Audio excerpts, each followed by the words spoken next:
Salam fisioterapi. Terima kasih sudah mampir channel kami dan juga terima kasih sudah menyaksikan video kami.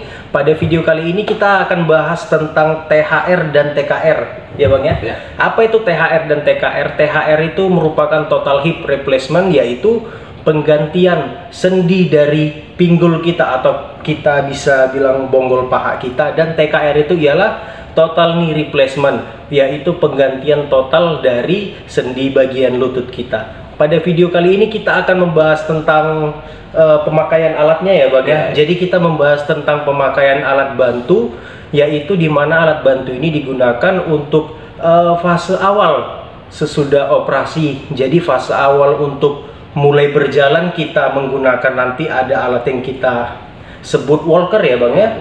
Kita sebut walker, kemudian pada hari-hari berikutnya, yaitu sesudah seminggu atau 2 minggu, bisa menggunakan alat yang namanya tripod untuk pemakaiannya. Nanti akan kita contohkan. Oke, jadi untuk penggunaan beberapa alat ya.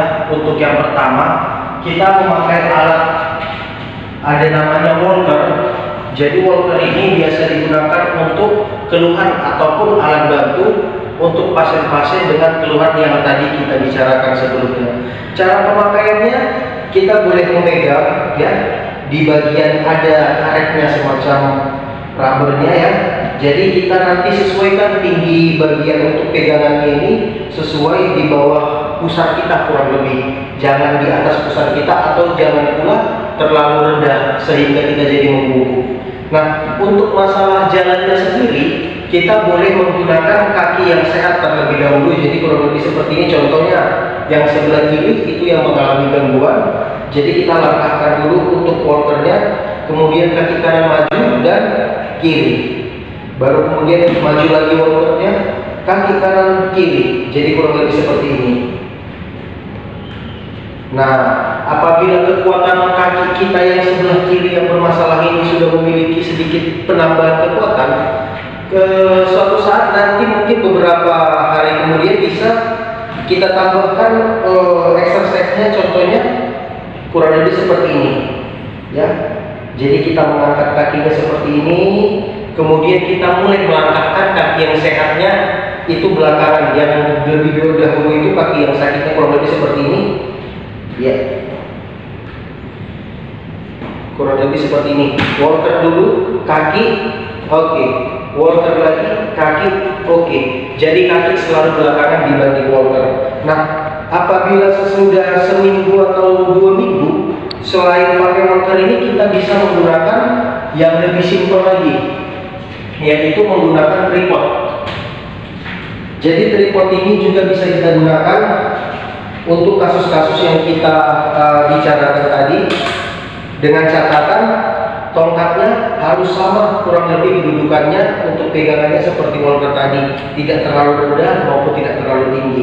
Jadi walker tongkatnya ini sendiri, tripod ini dipegang di sisi dimana yang kita yang posisi yang sakitnya ya. Jadi kaki kanan langkah, walkernya ini sebagai penopang untuk kaki yang sakitnya. Nah, kurang lebih seperti itu teman-teman. Oke teman-teman, jadi tadi sudah kita tampilkan ya, dan juga sudah kita praktekkan bagaimana cara penggunaan walker untuk fase-fase awal. Biasanya walker ini digunakan untuk THR ya, total hip replacement itu H+2, yaitu hari sesudah operasi ya Bang ya. Post op sesudah 2 hari itu sudah bisa kita mulai menggunakan walker untuk berlatih berdiri dan berjalan.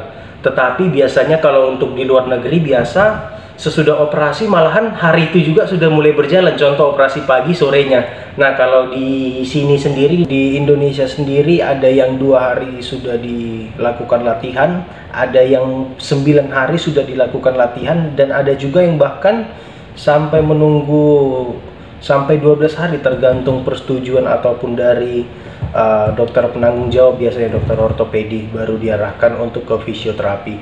Biasanya itu faktor yang memperlambatnya karena satu faktor dari lukanya atau insisi bekas operasi itu mungkin masih belum begitu bagus kondisinya untuk dilakukan intervensi latihan untuk berjalan. Tapi kalau untuk latihan-latihan biasa, itu biasa sudah bisa dilakukan. Oke, jadi biasanya penyebabnya ini karena apa tuh Bang? Biasanya Bang, yang paling umum nih, yang biasa kita temui nih. Nah, biasanya penyebabnya ini akibat daripada faktor usia gitu ya. Degeneratif ya, lansia. Terus kedua, benturan. Ketiga, kecelakaan gitu kan. Jadi akibat daripada itu makanya dia mengalami operasi ganti, bahasa awamnya operasi ganti bonggol ataupun ganti lutut gitu. Dan untuk pemulihannya itu bisa berbeda-beda ya. Ada yang cepat, ada yang lambat, tergantung usianya juga dan kondisinya fisiknya. Yang kami lakukan tadi itulah latihan-latihan yang sederhana ya, bisa kita bilang sederhana. Fase awalnya gitu. Jadi mungkin efek dari ini banyak pasien yang biasanya trauma ya. Trauma karena takut jatuh gitu kan. Psikis juga ya. Jadi makanya untuk pasien-pasien yang mengalami hal tersebut, tolong dipantau gitu, jangan dibiarkan. Misalnya walaupun sudah bisa jalan, tetap harus didampingi karena ini risikonya bisa fatal. Dan diperhatikan pola-pola cara duduknya, cara berjalannya, karena biasanya Bang kalau udah siap operasi ini, pasien ini selalu cari aman ya Bang. Benar. Cara jalannya gitu kan, apakah dia nanti sedikit membuka kakinya atau terakhir kebanyakan ada yang karena pasca operasi ini nggak diperhatikan posturnya, jadi pinggulnya tinggi sebelah ya Bang. Iya. Tinggi sebelah. Atau timbul juga masalah jadi kesakit pinggang atau tegang otot yang lain, kurang lebih seperti itu ya Bang ya. Iya betul. Kontraindikasinya kurang lebih untuk teman-teman harus dicatat dan juga harus dilakukan lah, sehingga kita bisa menghindari hal-hal yang tidak diinginkan, karena nanti pastinya pasien itu pasti akan diedukasi untuk beberapa kontraindikasi atau hal-hal berisiko yang jangan dilakukan. Iya betul.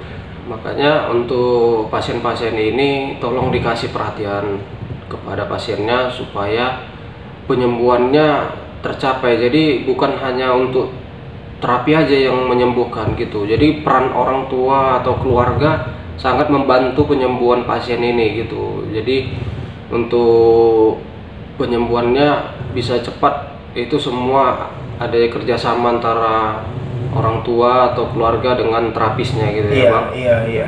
Karena orang banyak menganggap hanya dengan terapi aja di rumah sakit atau di klinik udah selesai. Padahal kedepannya itu kalau dia dilatih secara rutin dengan dilatih hanya waktu terapi aja, itu sangat berbeda penyembuhannya gitu. Apalagi yang lansia.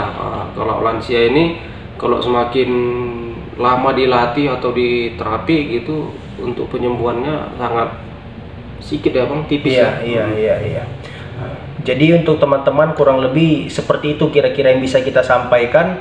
Untuk latihan-latihannya sendiri nanti kita akan buat di video berikutnya. Apabila banyak komen atau permintaan dari antara teman-teman, kita akan buat latihan-latihannya dan juga kontraindikasi apa yang tidak boleh dilakukan.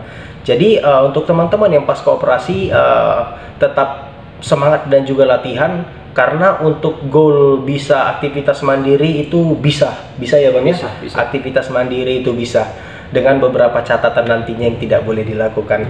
Jadi sekian dulu video yang kami sampaikan dan juga kami tayangkan untuk hari ini. Untuk video-video berikutnya kita akan berjumpa kembali dengan kasus yang berbeda juga. Terima kasih sudah menyaksikan video ini.